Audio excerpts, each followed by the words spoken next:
Hello and welcome. We are joined today by Dr. Rathin Roy, who does not need any introduction. And without any further ado, my first question to him is, has Nirmala Sitharaman wooed the Indian public by this budget, which is being called as a historic budget coming right after a serious global pandemic? She has been very courageous, the finance minister, in doing two things.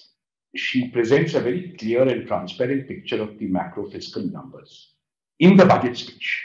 And that is very important because the budget speech is the official document on record.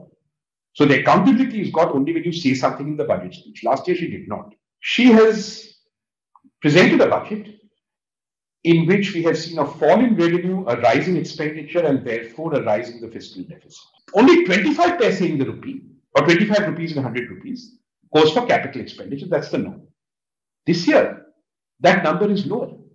It is less than 24 rupees. And next year, in her budget forecast, she just wants to bring it up to 25 rupees. So you have increased the fiscal deficit, but you have not changed the structure of public spending towards investment and capital expenditure. Therefore, this is not an investment-driven budget. This continues to be business as usual. This continues to be a budget where an increasingly fiscally stretched government of India is scrambling to find sources to keep its revenue expenditures going. The only extra and laudable thing they have done is they've averted mass hunger, they've averted mass suffering by putting money into food subsidies and NREGA.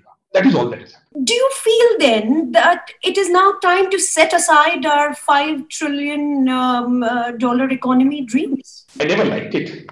I don't like this $5 trillion. Why 5? Why not 4.5? Why not 3.75? At what exchange rate? Our people don't work at full potential. Our skills need to be developed. So obviously, any Indian should have the aspiration that we should have inclusive growth and social stability. So we should not put that aspiration aside. The question is, does this budget do anything to further our cause in terms of that aspiration? And my judgment is it does some things, but not enough. It does. There's a scattershot of good things in the budget. Financial sector reforms, tax reforms, but there is no plan. The objective is for people to have jobs and with their own dignity to go to the market, buy their food, educate their children. We are no closer to that goal with this budget than we were last year or the year before that. So the next question is, and we move from what has been to what could have been. What are the things that you were expecting or you had hoped for but weren't there in this budget?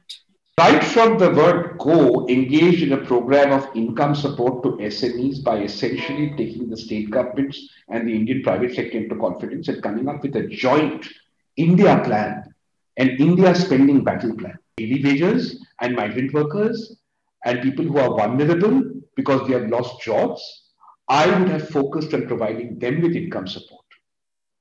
In the case, I would have immediately had a high-level commission of inquiry as to why privatization, disinvestment receipts year after year were falling short, and I would have tried to take the private sector into confidence and try and create an India task force to make sure that privatization happens. We have very talented people in Bombay. We have some of the best capitalists in the developing world. They need to be part of this process in a much more public and transparent way to be able to do this. This is not going to be done by the Delhi Sultanate, sitting there and writing little notes on green sheets of paper. So do you feel that at least there is an expression of interest that now we trust the private sector because we are leaving our assets to the private sector where they can be better managed? In the 1920 budget, they were supposed to disinvest 2,25,000 crores. Next year, they actually want to disinvest less, 1,75,000 crores. So before we have that conversation about intent, we have to be sure about capability. My worry is that the government of India simply does not have the bandwidth to undertake privatization, even at the financial scale at which it is proposing. They said they would start privatizing LIC last year. It took them 9 months to appoint a transactions advisor. Just an advisor on the transaction. That's all that's happened in 1 year. This is the pace at which in these bhavans files move. And I'm afraid that is simply not good enough. Therefore, I don't care what the intent is. The government of India has to get up, improve its state capacity and start working much faster than it has done historically if we are going to deliver on all these grandiose promises. From 1950, if you look at a budget, you've never seen all these industries saying anything except it's a revolutionary budget. That also reflects for me in our Indian private sector a lack of self-confidence and a willingness to go along with rent seeking. So really the country has to pull up its socks, take the government to account, do its part, and come up with a joined up response where we move faster on our grand aspirations. This speed will never get us anywhere. In your expression, Dr. Roy, I am seeing a bigger indictment of the Indian bureaucracy rather than the political intent. Is that correct? Is my understanding correct here? Yes. There's plenty of smart bureaucrats, don't get me wrong. The problem is that the political intent has avoided taking account of one simple fact. The Indian bureaucracy, you can see that from the name of the IAS, is an administrative bureaucracy. It is not an executive bureaucracy. It is also a coercive bureaucracy. The Indian politician understands the coercive relationship. You can shut down internet. You can shut down borders. And that is why we have a fairly efficient home ministry. You want to arrest somebody in this country, the process is pretty quick. One order in 3 hours, it happens. You want to privatize something, it takes 7 months to appoint a transactions advisor.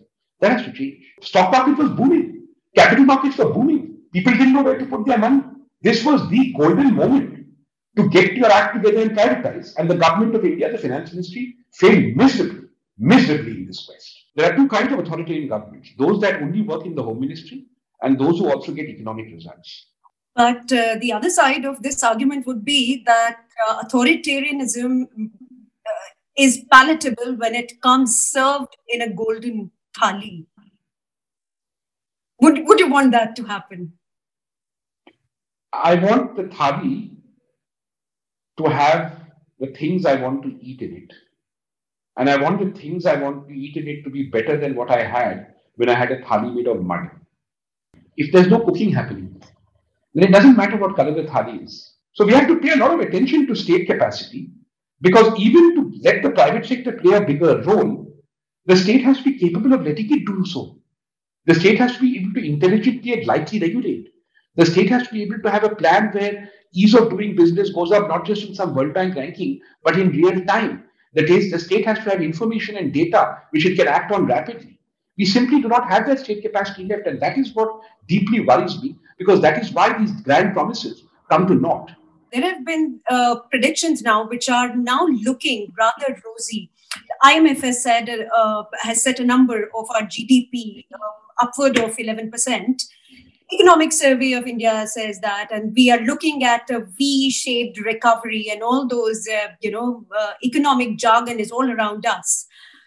Do you feel that now is the time that we can actually put the shadow of the pandemic behind and rise? Well, the pandemic isn't over yet. So we have to deal with the pandemic still and not just its shadow. So we have to keep at that. And I'm very encouraged there. And I must say that the government of India has done a very good job. I would look at it differently. How long is it going to take the economy just to get back to business as usual? And there, regrettably, we will only get back to business as usual, I think, sometime in fiscal year 2022-23. And then we will have to build on from there, which is why we do need a 5 or 6 year plan. And one thing I don't understand about either this government or the Congress government or anybody else is a stubborn refusal to even contemplate a medium-term strategy. This country can always have a very rosy economic future. There's a lot of potential in India, but I've been hearing that all my life. And now I must say that we have to get up, pull up our socks, use this pandemic as a lesson. And just getting back to 1920 levels of GDP, I'm sorry, as far as I'm concerned, ye dil mangi more. A lot of time in this country is dissipated, and has been increasingly so in the last 4 or 5 years, in attritive social conflict. This has got to stop. And this is where I would ask the political leadership to provide a lead which has been sorely lacking. You can win elections by accusing others of bad things. You cannot build a country if the majority do not get together to do good things. Right. Thank you so much, Dr. Roy. This interview has given us valuable insights and also some tips and tricks on how to decode a union budget. Thank you so much for talking to us. Thank you.